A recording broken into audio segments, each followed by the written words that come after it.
So many of those. Yeah. There we go. Yeah, We're no, back. Oh, That's God. the only one. That's the only one though. Like, I remember ordering. Yeah, from sorry, we're somewhere, back from on somewhere. live now. Sorry about that, guys. Oh.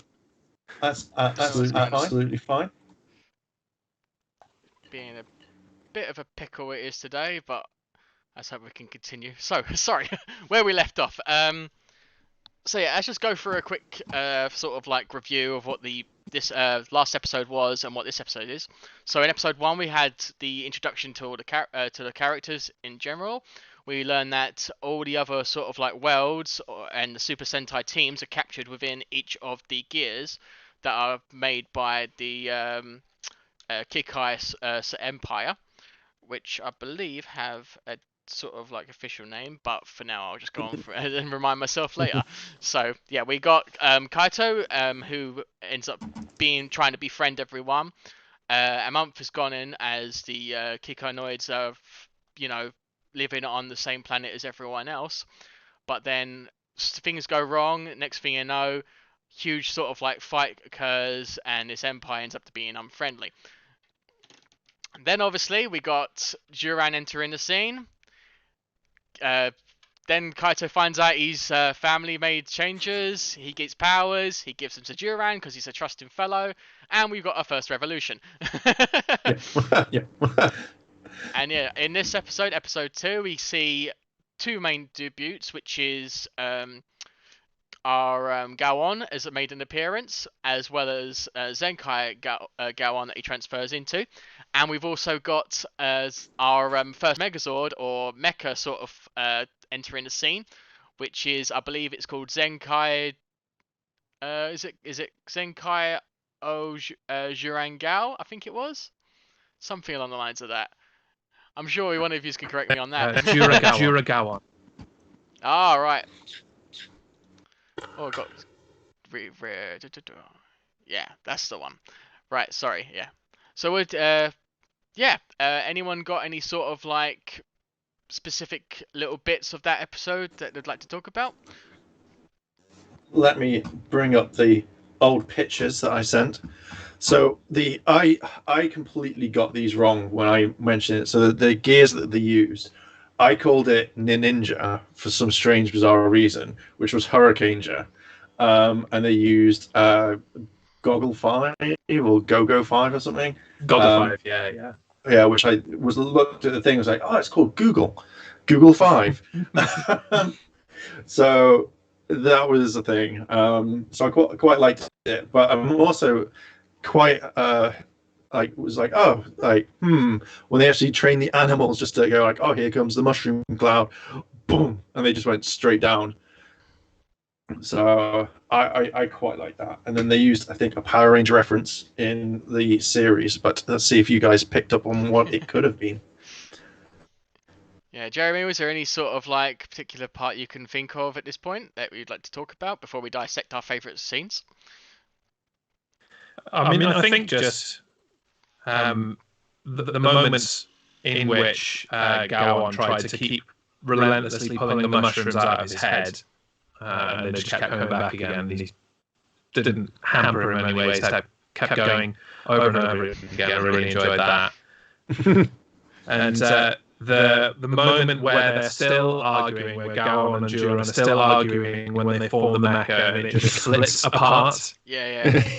And leaves Zenkaiger in his little cockpit area, suspended in midair. So I think the low-key comedy is what I enjoyed the most out of the episode. Yeah, I definitely think they're trying to sort of like set recurring events, like something comedy and something just sort of like straight off the bat funny, just like having those elements in this show definitely will appease fans, but also, just give anyone a sort of little laugh halfway through it every single time they have a new character sort of like shown. But let's dive right into what we're actually seeing in episode 2, and just see if I can I've got to be like jumping quickly back in before we go on. When Kaito goes like, "Oh, I can grow big as well," and just flips, kind of like, "No, we don't know what it can do." And I was just like, "Oh, he just has no kind of no fear to some degree. He's just like, I'm just going to do it. Yeah, people. I really like that about him, though. And I like that all of them are really kind of clueless about how this all works. They've come into this with zero knowledge of how to do any of it. They've got Setchan, the bird, like teaching them little dribs and drabs. But generally, they're just kind of derping along and trying to work out what the hell to do. Fun. Yeah, I actually think that's great though, because I don't think I've ever seen well, I mean, you hardly see it in Power Rangers, and you definitely really don't see it in Super Sentai, where they actually have to explain how to change and what they're using each of the items for. It's quite refreshing to see that, especially in Super Sentai. But yeah, I think Power Rangers have their own sort of mythos regarding that, like it's sort of put in their cellular makeup, or they just happen to know, and it just sort of goes from there. I think it's kind of interesting how in Dino Fury, if you've seen it at all, I've seen little clips of it where you have the Red Ranger Zaito trying to explain, like trying to work with them to morph, like they're working together, and he's trying to coordinate, which I think is really great. But then you also have, Zenkaiger doing the exact same thing. They're trying to teach you how to morph, and I mean, for them, they just happen to synchronize. So it's good that they're having that in both these shows, and it's weird how it's happening at the same time. But yeah, let's go into the images, my dudes, and see if we can look a little further and deeper into this new episode. There we go. So this is our viewing center. So yeah. Ooh. Yeah, I think we are back. Yeah, we are back, but now used to a high. Gone. Something's happened with the camera. They can just hear our lovely voices. Nice. And now this is gonna look really weird, but what on earth?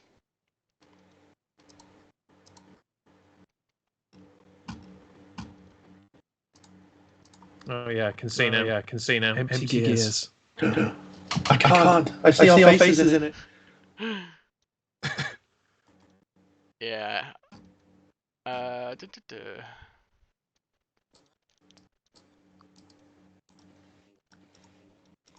I've never had this happen before, so this is a new one for me. I'm gonna have to try and sort you guys out, but yeah. So let's try and continue from this point. So obviously we got the first image coming up now. So obviously we have our characters. We got Kaito in view. We've got Juran, and then the star of what I think is this episode is Gowon. So anyone got any sort of like take on what they think of Gowon's appearance? Because I think compared to the others, he looks the most detailed. I think he looks really aesthetically pleasing. So when you see kind of close-ups of his face, where they've smoothed it on his cheeks and kind of taken it in, I think he looks really kind of like pleasing. So maybe they've done some research and gone, hey, if we design him like this, then he looks pretty decent. Yeah, I think that's the thing that strikes me about him is that although he's based on Gao Ranger, and then obviously the main mecha in that is a lion, he looks so much like Zero Lion. He's got the same kind of dreads kind of look. Yeah. So you like if you didn't know there wasn't a big number on his forehead when he transforms, you might be mistaken and think that he's from Zooja rather than from Gao Ranger. But no, it's a really nice design. There's all the way down to like the air holes are like whiskers just above his mouth. Oh yeah. I didn't notice that at first. I thought they were just sort of like vents. Yeah. It's interesting he's got two sets of eyes. I'm not sure how I feel about that. Yeah. Oh yeah. I suppose because of the fact they're not lit up. Yeah. Sorry, Gwen, you were saying. Yeah. Sorry, I was just saying it's really weird. Like, I didn't even notice them at all. So I'm just kind of looking at it, going, why would you have that in there? Maybe it's something to kind of change it, like to kind of make it like, oh, you're focused on the green eyes. But I'm wondering if Jiren has it as well. Oh yeah, true. But yeah, I think it's a bit of a shame in a way that they have mushrooms on his head for like, his debut. I mean, it makes sense obviously because of the way they're using it, but yeah, you don't get to see much. It kind of it's weird how in his transformation as well, it's there as well. I think that's a bit surprising. But I did quite like that though. That I was wondering as he transformed. Well, is the mushroom going to survive the transformation? And then all of them, it made it. Yeah. But yeah, I think so far these three do look great, but it's just at the moment I think where it's just Kaito, Gowon, and Duran. I think Duran's kind of looks a little bit out of place because it doesn't seem as detailed. It looks great, but I definitely think he's out of these three like one of my least favorite characters look wise. He's a great character, but yeah, there's definitely he's definitely not my highest rated. But maybe that would change when you get the other two involved. So. I'm really hoping that they keep the running joke of when you've got a new person in, they shoot one of the bad guys, because I kind of really like that sort of humor where it's more, oh, it works, and like, I just hope they just don't drop the ball and they forget it with the next one, which is the Magic Pink. But I can see, is it Bruno Veron, whatever his name is, he's going to do it for revenge because he keeps getting shot as well every single episode. So I'm hopefully that he'll go like, oh, it feels good to shoot you back type thing. I think it'll be a fun thing, I think. Yeah. There we go. It's all fixed now. Hold my breath. Okay, so yeah, let's move on to obviously the next lot. So we have obviously this is kind of a better view of looking at both Sek-chan and Yak-chan, the grandma. I think these two should be highlighted a little bit because they've both got like a pleasant role involved in hopefully which seems to be every single episode. Because you've got Sek-chan obviously giving support, but then you've also got Grandma Yak-chan who's giving sort of civil support, I suppose, if you will. Where she's giving a little bit of sanity to it, where she's trying to approach it in a more sort of like casual manner, because she hasn't got a clue about any of this. So, but what did you think of Sek-chan when you first saw him, Jeremy? The red parrot. I liked him mainly because he reminded me of I've forgotten his name in Zenkaiger, the Navi the bird, and also the bird in Time Ranger as well. Seemed like a cross between the two. So it was nice to see that kind of throwback for an anniversary series. Yeah. But I like how much of a link he is to that Sek-chan is to Kaito's parents as well. It's like the last kind of thing that reminds him of his parents until all of the gear comes out that they've left for him. So it's nice that he's got the human kind of link in what I assume is his aunt or his... Yeah, I think it is his grandmother. Yeah. Not quite sure there. So he's got the human link to his parents there, and then he's got the link through all the technology and through all of their work in Sek-chan. So he's got those two forces reminding him of his happy childhood with his parents. Yeah. Do you think at some point, like the last episode, he has to sacrifice him for the ultimate gear, the ultimate power? And it's like I can't sacrifice you, Sek-chan. I love you too much. And it's like, you gotta do it because you gotta do it to give you the gear power. I'd be like, no. And then suddenly it turns into like the ultimate gear. It's like, this is my real job. Tell you what, you do. Yeah, funny enough, you do say that. That is probably not like a bad guess of what could happen next. Like, you never know. It might just be stored in him because there is. I think someone did unlock some sounds and said that there would be a would be that sort of case where you know, there's going to be like a special sort of like power up that the Zenkaigers will actually be able to use at some point, and it is just in the form of a gear. Hmm. But yeah, we'll just have to wait and see. Well, they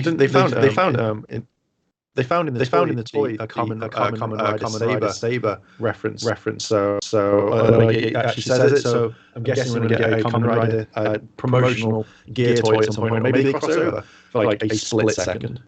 Yeah, perhaps. They used to do those episodes of the summer movies, where you'd have some crossover. I hope we get to see a bit of that again, especially with coronavirus and them not really being able to bring in too many guest stars. Mm-hmm. They might as well use the people that they've got, vetted and tested in the toy a lot, and do a quick crossover with Saber. That'd be nice. Yeah. I must say, I do apologise. I kind of really want to see it. Yeah, I do apologise for the little errors we're having now and again, because it seems to be a little bit chocky at the moment. I don't know why. Maybe my computer just woke up on the wrong side of the bed, but yeah, I hope it all comes through fine. So yeah, we're seeing the bad guys once more. We got Ijirude, Kimbakuos, and also we have, if I remember correctly, Gegi. Yeah, I really love Gegi. That's probably my favourite. I don't know what else he's going to do yet. I'm hoping he's going to have more of an appearance as time goes on, but I wonder if he actually fights, because the size of him is supposed to be huge. What do you think of that, Jeremy? Probably will. Yeah, he could do. Maybe he is straight into kind of mecha size. That is an interesting thought. I hadn't really even considered how much bigger he was than the generals. So it's a good point. Yeah, I want to see the two birds fight it out. Gege, Sechan and Gege. I reckon it will happen. A little special, or just quickly like he comes in. Even just a war of words. From a distance. Hey, you're from a distance. Yeah, you're a bird too. Yeah, you're a bird. We're both birds. Wow, we're both birds. Should we fight? Should we hug? No, let's fight. Why are you purple? Why are you purple? Why are you colourful? Why are you colourful? It's colour symbolism. Duh. Colour symbolism. Yeah, I wouldn't be surprised if it does seem to be a case of the technology that was made for the Zenkaiger actually happened to be what the two professors ended up sort of like taking as their sort of like technology in order to create the Zenkaiger gear. That wouldn't surprise me in the least. I think that's what they're kind of trying to get towards, because it's just too similar. It's too much of a coincidence. Plot twist. Actually, the parents that are in the wall and they're helping. Are in the wall and they're helping. Dun, dun, dun, dun, dun. Well, there are rumors already. That the Ranger this year is going to be another pair. Oh, a pair. And so with that rumor, maybe evil mum and dad, introduced by the bad guys. They've made all the gears now, so they've made all the gears now, so they can put them to work as generals, as fighters, as generals. Introduced that way. I'd really dig that. I'm just going to quickly say as well, I noticed that Jalen and Blackwing have been in this chat, and I'm so glad you guys are watching, and I'm so sorry we're having these technical issues. So I'm hoping you guys are still with us, as well as Vanessa, my partner, who's watching intently. So sorry guys that we're having so many difficulties. Honestly, this is the first I've come across of it, and it's unusual that it keeps messing up the video, but hopefully we can proceed fine because it seems to be stabilizing. Fingers crossed. Oh, just as I say that, Heirloom's decided to shrink. But leave it. Yeah, as long as they can hear me, it's fine. Yeah, we've got a better view now of Ijirude and our foe of the actual episode. So I like the mushroom design and the mushroom sort of like influence when we first got into this. I thought it was just going to be a case of somehow part of the world got intersected. I never expected the powers of a world to be used and weaponized. So did you see this coming, Jeremy? No, not at all. And it confused me a little bit at first. I was like, wait, so there's a mushroom world, and they're harnessing the power of this mushroom world. Is that what I'm understanding here? And that's exactly what it was. But I like the idea of it being the power of the world. I was a little bit concerned towards the end after they'd defeated the monster, whether that wiped out the world or not, and that could have caused problems when they come to have to defeat some of the kind of Sentai worlds. But thankfully that wasn't the case. Yeah. So I kind of thought like when you had at the very beginning, you see all the worlds being locked up. I generally thought that each gear would take on the form of past bad guy or something, or like was it Go Ranger always uses the baseball head monster. More like we've got this combined gear, and luckily there's 44 of which would be 44 episodes. So they slap it on. So it was a bit kind of a throw. I was like, why is there a mushroom world? I'm so glad it's been wiped out now. No more of that. We'll see. Well, since you mentioned that, Ellen, what sort of world do you think we might be seeing next? Like, is there any sort of do you think we'll be seeing any Sentai worlds, or do you think it will be a case of we're just going to see loads of different variations of possible sort of dimensions, like the mushroom world?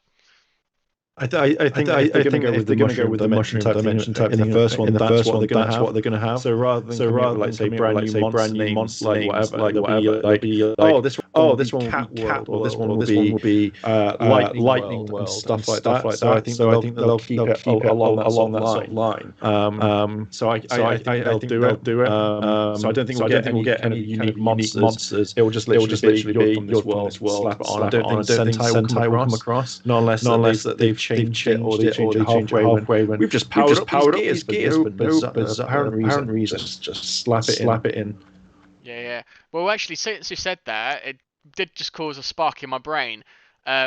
So when we see in the first episode where they have all of the teams notice that the gears come over and it encapsulated the world, what if in fact it was more of a case of, instead of having each teams into separate worlds, what if throughout time this one dimension which all Super Sentai are in, they see how the actual dimension, their basic world gets captured because they see it across the entire time stream, like it's captured the whole thing in terms of the whole universe itself, including every moment in time, and that's what's getting captured. So maybe we won't actually see any of the Super Sentai appearances, just like you said. Do you agree with that, Jeremy? I do wonder how that's going to go, and I think the only reason we might not get kind of Sentai worlds is because of how they're having to film this. Yeah. But we're coming. Well, especially in Japan, coming out of the end of the pandemic. So I wonder if we get these generic just based on as Ellen said, mushrooms or animals or whatever for the first part, and then we switch into the second half. The world opens up a bit more, and we want to have some past Sentai focus episodes, and we do get a car-based one for Go-Onja, or an angel-based one for Go-Seiger, and so on. And that's where we start to see some of the gears that they don't already have, because they've got quite a few, it seems. But they're surely going to have to recover some Sentai gears at some point. They can't just have them all now, surely. Yeah. I reckon kind of adding on to that. I reckon that maybe they've got some of the previous already and kind of isolating, because they'll say, right, you're saying that it's week for 2, in the hotel for 2 weeks. Bring them in, but then go rather than just having you in one episode, we'll have you maybe 2 or 3.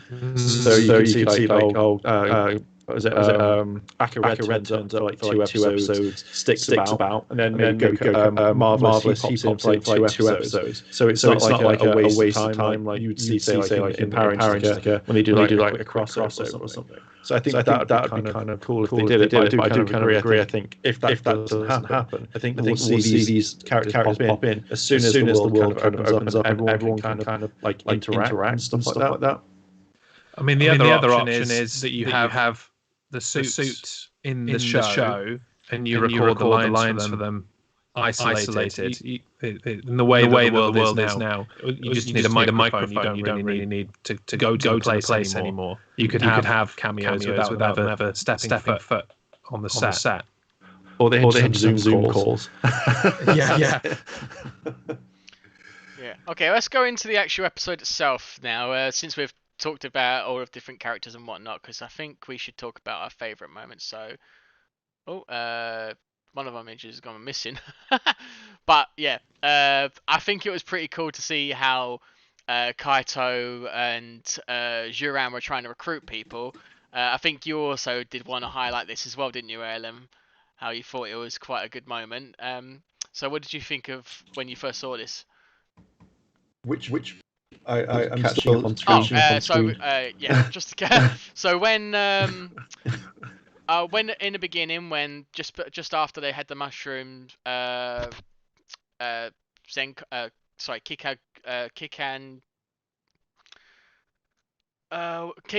there we go. Kikaroid first appeared.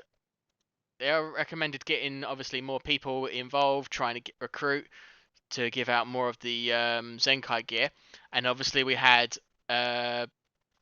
Juran go big, go into his Dino mode, and then Kaito as Zenkaiger riding on top of him, trying to recruit people with the sign. So what stood out to you? I liked it. It was just a very weird thing. I think this is what kind of annoys me about character. Because obviously without plot devices like, oh look at your primary colour, it just feels like he wants to get anyone, he doesn't care. So it's like in the first episode where he's just like, oh, you have that one kid, I'm one of your friends, here's a morpher, I don't know anything about you, you could be evil. But it's more like, come join us, everyone, come join us. But one thing that did get me a bit on this one is it's the point where everyone's like, oh my god, look, new hero. And you kind of think they'd be like, oh crap, like you're human, oh my god, like you are you. But they're like, that's fine, don't give a crap about him. And they all just turn back, it's like, get an interview. Like, oh, you're the famous Sentai, you've got a giant robot. How are you doing? And they're like, fine, I'm like, missed opportunities, media. What do you think, Jeremy? Was this one of your favourite moments?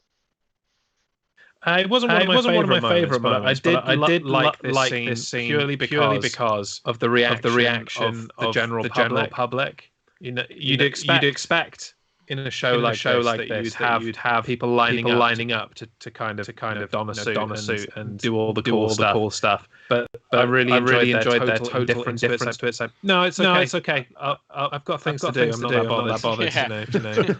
Mushroom, fine. Yeah, it looks good. We're all good. Don't worry about it. No, I think this scene. I love the fact. Oh, sorry, go on. Sorry, go on.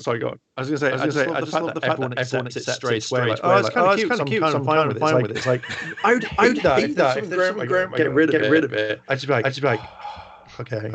I'd hate it. Yeah. I feel the same. So obviously we have the moment that we was talking about earlier, where we're hoping it would be a reoccurring thing with each new edition. And I think it's safe to say it's probably is everyone's like everyone found it funny when Juran did it, but when Gowon done the same thing, I think that was the best moment. I think that's one of the best moments in this episode, just in terms of outside of being in their Ranger gear. Would you agree with that at all, Jeremy? Yeah. As Alim said, I hope that they continue that trope. And they could even escalate it. They could have it ricochet off one person and take out another one, and it just get worse and worse. It'd still be just one accidental shot, but then whoever they introduce last, it just ricochets off a building, off a car, and just takes out everyone. Like, oh, I guess their work is done. And then they just they start to walk away. Yeah, yeah. I'm guessing you feel the same about that, Erlen? Yeah, I definitely I want that to happen like more than anything. Like if they drop it after like the pink one comes in, I'll be like, oh, it's also I think the way it's shot as well is perfect. It's like you get this whole high tension, and it's like it's just I think just the way the camera cuts to it, I just love it. I don't know what it is about it. It's just my favorite part of the series so far. Or I don't know. Like, I don't know. Like he's good. He's good. I can also see the fact that there's going to be some jealousy between him and Jiren. Where he's like, Jiren goes like, oh, but I want to be his friend. He's so cute. I like him so much. Get away, robot. So I kind of see that, but then maybe that could be like the aesthetics of a cat, whereas like certain cats like certain people, and then it's more like, oh, I want to come in and stroke you, and no, I don't like you. The way that he looks when I think he looks more menacing when he's morphed, and that's what I generally like. Also again with the 25 on his head, like it's good. It's a good way to say, look, I'm from this series. But like I would like it if his first morph didn't have the mushroom on his head because it doesn't look good. It just looks a bit kind of lazy compared to where like Kato and Jiren don't have it either. But he looks good. I like it. I like his eyes that they light up and they kind of don't blend in with the costume. It's kind of they do stand out a bit. Yeah. Jeremy, your thoughts? See, I came into the episode not expecting to like the character, not the biggest fan, the animal Sentai series. So it's just going to be another generic animal character. And in a lot of ways, he is. But I think some of the things that Erlim's worried about are most intrigued by really. And I hope he does. They are in the middle of roll call, and he is off to the side stroking. I hope that happens. Yeah. Okay. Well, let's move on briskly to the actual like mechas when they first arrived. So here we have a nice picture of Juran and Gao in their T-Rex and Lion form, respectively. So, is there anyone that you particularly like the look of more, Jeremy, or do they both stand out to you? What do you think?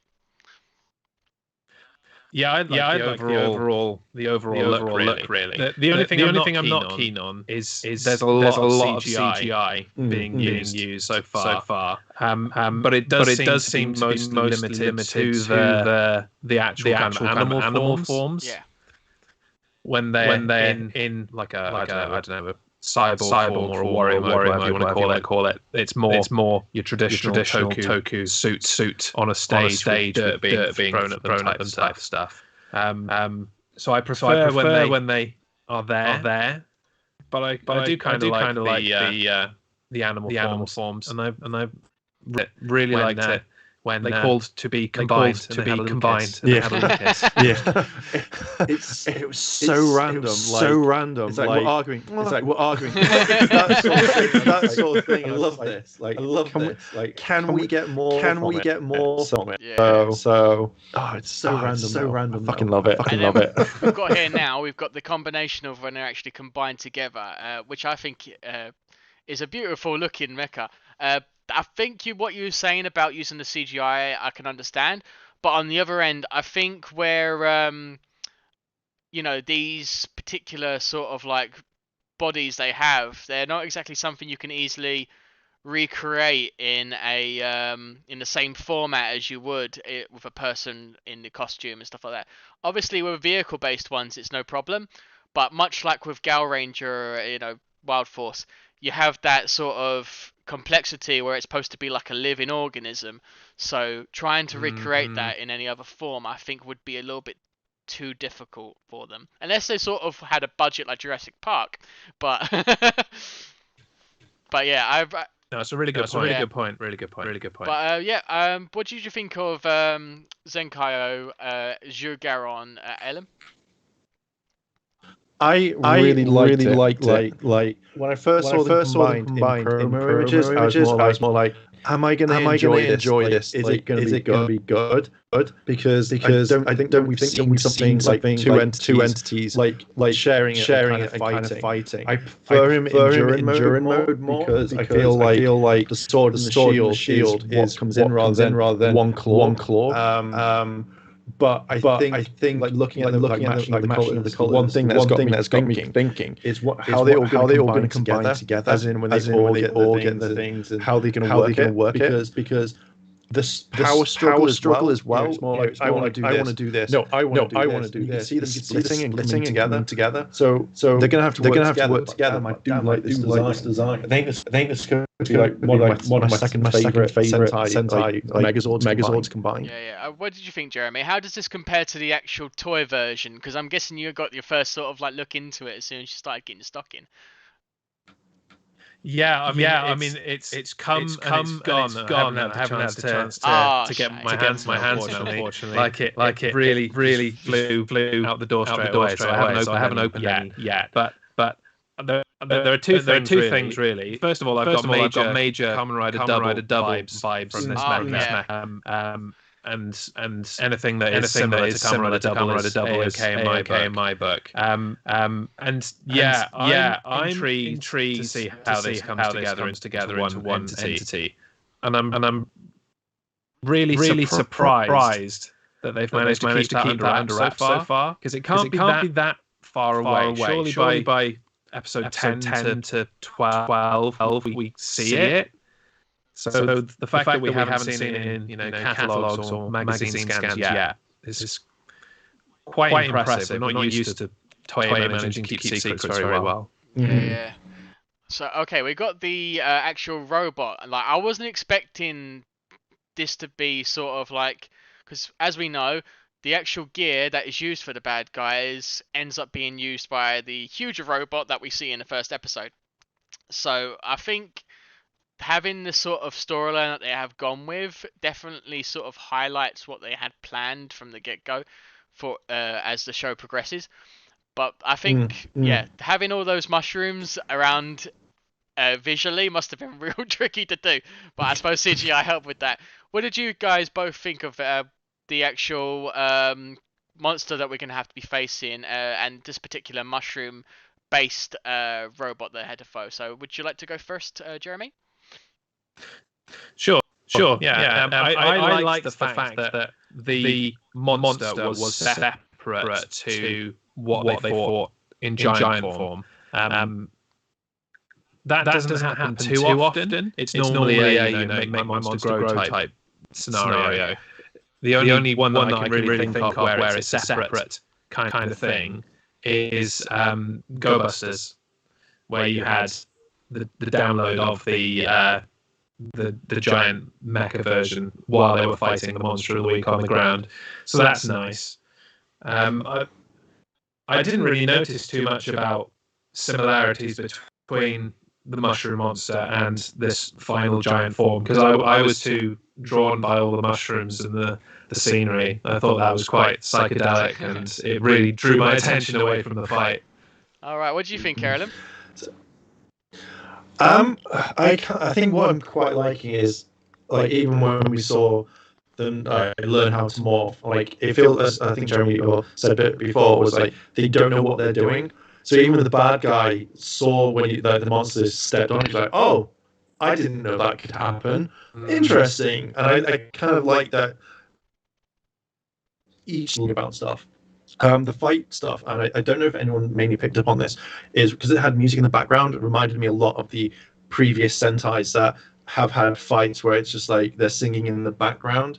I just want the monster because I don't like mushrooms. So I was more like just let him go and wipe him out. But I thought maybe he could have used the mushrooms about, because you had gas coming off them, so he could have gone like, I'm going to poison you inside Kato, so you're going to go down, and actually use this thing and actually use the environment a bit more. But it was quite fun. So it was a decent fight at least. Yeah. Yeah, I agree. What about you, Bryn? Oh yeah, I think the actual environment feature that you was talking about was actually a good, a good little element they added in. Because although it didn't really affect the mecha battle, it definitely affected Shuren Gawon when he was moving around in his lion form. Because you notice when he just sort of slipped on the mushroom as he was trying to prowl around. I thought that was quite well. I think they tried to make that more of like a comedic moment rather than an oh no sort of moment. But yeah, they did kind of use the environment to a degree, but yeah, having it used more and having maybe the poisonous part to it, or even perhaps maybe even like acid erosion, that would make sense for mushrooms, wouldn't it? But yeah, I think they could have used the environment more, but I think they were just trying to stick to, you know, first development of what's going to be happening throughout every episode. So okay, so we're back to the normal screen, and I hope it doesn't have any more glitches, but knowing my luck, it's going to do it anyway. I'm so sorry, guys, who are probably in the live chat thinking, am I watching this? What's going on? I know it's going to be, I know it's a little bit difficult, this one, so if you are still with us, it would be amazing if you put in your favourites and tell us what you think of this episode, or even if you can, put it in the comments, and we apologise for all the errors we've had during this show.